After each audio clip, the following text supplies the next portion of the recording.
I'm working on a painting here from southern Utah, and today I want to demonstrate and talk about how to use your brush strokes to show form in your trees. I have a block in, real thin paint, just washes of basic color. Got maybe 4 to 5 values, and just using very, very simple color, making the decision that the rocks are orange, the trees are yellow, the water here is violet, sky is blue. You know, nothing fancy color-wise, just basic decisions. Mostly paint thinner, just very thin. The focus here is on composition, shape, and value. So again, I've simplified the values as well, just 2 values on the tree, 2 values in the rocks of the cliff here, a couple of values down below, 2 values in the water, and so on. So keeping shape, value, and color really simple. Now the step is, or the next step is to start getting the lights thicker. I want to keep the darks somewhat thin. I want to keep them, not that I won't go back into the darks, but somewhat thin like this. Thinner darks, thicker lights. That contrast of thick and thin paint creates depth in your painting. So for the tree here, again, I've got my shadows in. I want to focus on the lights. I'm going to use, it's a yellow-orange tree. So I've got some variations of color from cad yellow light, a little bit of white in it, not much, to almost orange. Kind of a yellow-orange. I guess that is pretty much orange. So yellow to orange with a lot of yellow-orange in between. Several different values there. Not much value change, but subtle change of value. Most of the change is just color. Same thing down below, going from yellow to yellow-green. Several different values there. So this will give me some variation of color within the light. And then within that light, a little subtle variation of value as well. I don't want a lot of value change. I got my simple values, light and dark. The more I can keep that simple, the better. If I start getting too many little darks and lights everywhere, it breaks up this big mass of light and dark shape, and I lose that solid design of the tree. And I would rather keep the design, have the design strong in the tree and the rocks and the water, designed by these big dark and light shapes. I'd rather keep that big design than lose it for the sake of adding a bunch of detail. And that's always the big struggle, I think, to get past, especially working for photographs, because we see so much detail. So I've got several brushes I'm going to use. Extra long, flat here, kind of a bigger filbert, and then a smaller filbert as well. So the extra long kind of allows me to build up the thick paint. I'm going to start with more of just the cad yellow, and the shape here of the brush stroke is going to be, or the action of the brush stroke is to show the form.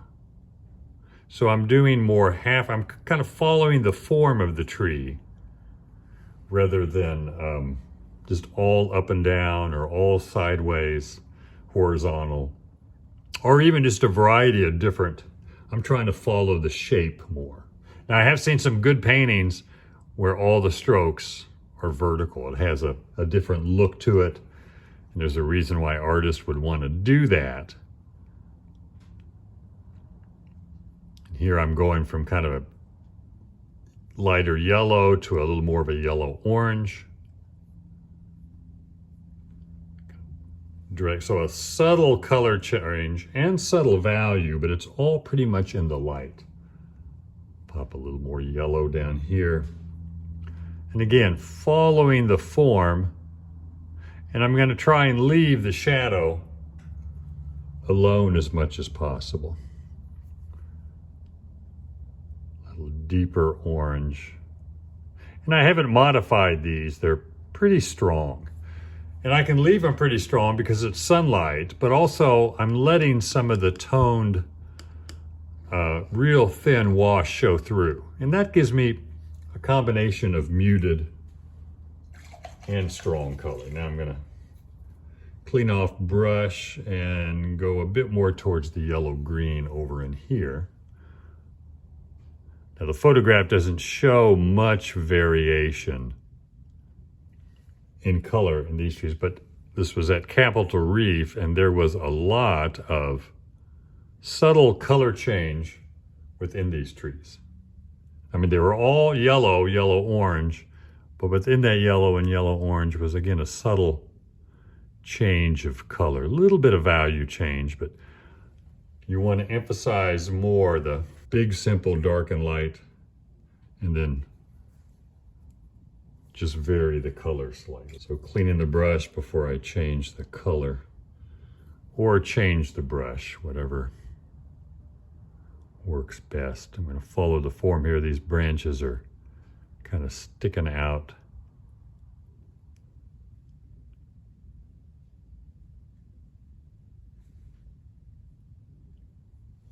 Real rounded here, so kind of follow the form more. And here it's more of a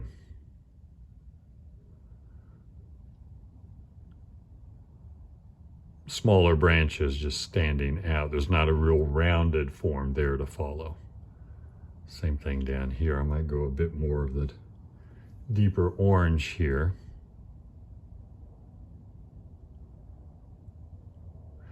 And I'm using small choppy brush strokes, but those brush strokes should all kind of fit into the large mass. In other words, I'm not using small little brush strokes that's going to break up the big shapes too much and I lose the big shape of the tree. So you can use a lot of small brush strokes, but still have the big shapes hold together. Willard Metcalf did that well. He used a lot of small brush strokes, but his paintings were still the big shapes held together, and that made the design hold together a lot better. Then I also have, I don't know if I mentioned that, I have a little bit of a light violet right here. And that's kind of the modifier. It's the complement of the yellow, yellow-orange. Provides a little bit of ability to modify or mute the yellow, yellow-orange some. It also gives me a little bit of a contrast of muted and strong color. Got a lot of strong color here. So I've got a little bit of violet on here. I kind of wipe some off. I'm going to drag it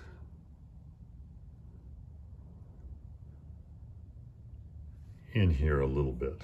I don't want it to sit on top too much. I'd rather have it just affect a few areas. I can always come back with the yellow, yellow-orange on top of the violet if I overdo it. And I want it roughly the same value. I'm getting it too dark there. Again, a real light touch, because I don't want this covering up the yellow. I just want it affecting it a little bit. Spots of more muted yellow. Plus I'm getting the contrast of real warm yellow, yellow-orange against the real cool violet. And that creates a vibration that works real well. Now, too much of the violet and I lose the effect of the real warm yellow, and I lose the sense of light. So I want to be careful not to overdo it. Again, kind of following the form, jumping back and forth from yellow, yellow-orange to yellow-green. Now I can have, I want to keep the darks thin like they are. I'm going to use some ochre and cad yellow with a little bit of the violet, darker, and get some shadow in there. I want to come in and break up some of the light shape, just get a little bit of variation, a little bit of contrast within these big light areas. Not too much. Again, I don't want to break this up into a bunch of tiny shapes. I want that a bit more yellow-orange too, that shadow. It's going to be cooler than the light, but more towards yellow-orange. And the best way to darken and mute yellow is to add violet to yellow, yellow ochre, maybe a little orange to get that yellow darker, and then just add some violet. But the orange kind of keeps it darker, more in the shadow.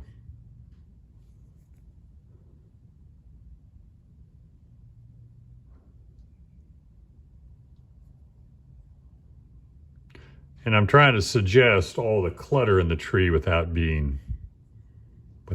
painting a bunch of clutter. The more I can suggest, the better. And I want to show what the sun is doing to the color, and the value and the shape. Least important is the detail. And if I can replace detail with just subtle color change, because this has a sense of detail in it, and I have about 3 or 4 colors in there, but they're all somewhat the same value. Orange is a bit darker, but it's still in the light area. And the more I can keep that, the better.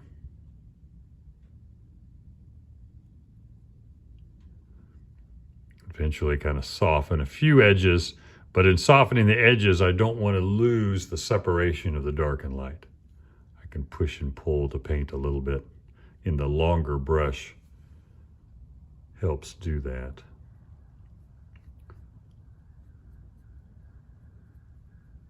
Then I would do the same for the rock as well. It's an orange rock. There's some value changes within the light. There's a little darker orange in these rocks here, point with the brush, and then a lighter rock, a lighter orange for these lighter areas of rock, and then some other colors. But I want 2 or 3 subtle color changes within each of these values. So 3 or 4 or 5 different color changes within this same value. Shadows, not so much. Shadows, I'm gonna try and keep thin like this, not do much to them. Might have to put a little reflected light in them or cool them off slightly. But I don't want to pile up a lot of paint in these shadows. I'm going to keep them thin like that. Well, I hope that was helpful. Thanks for watching. And if you want to see more on this topic, watch this next video on how to simplify trees.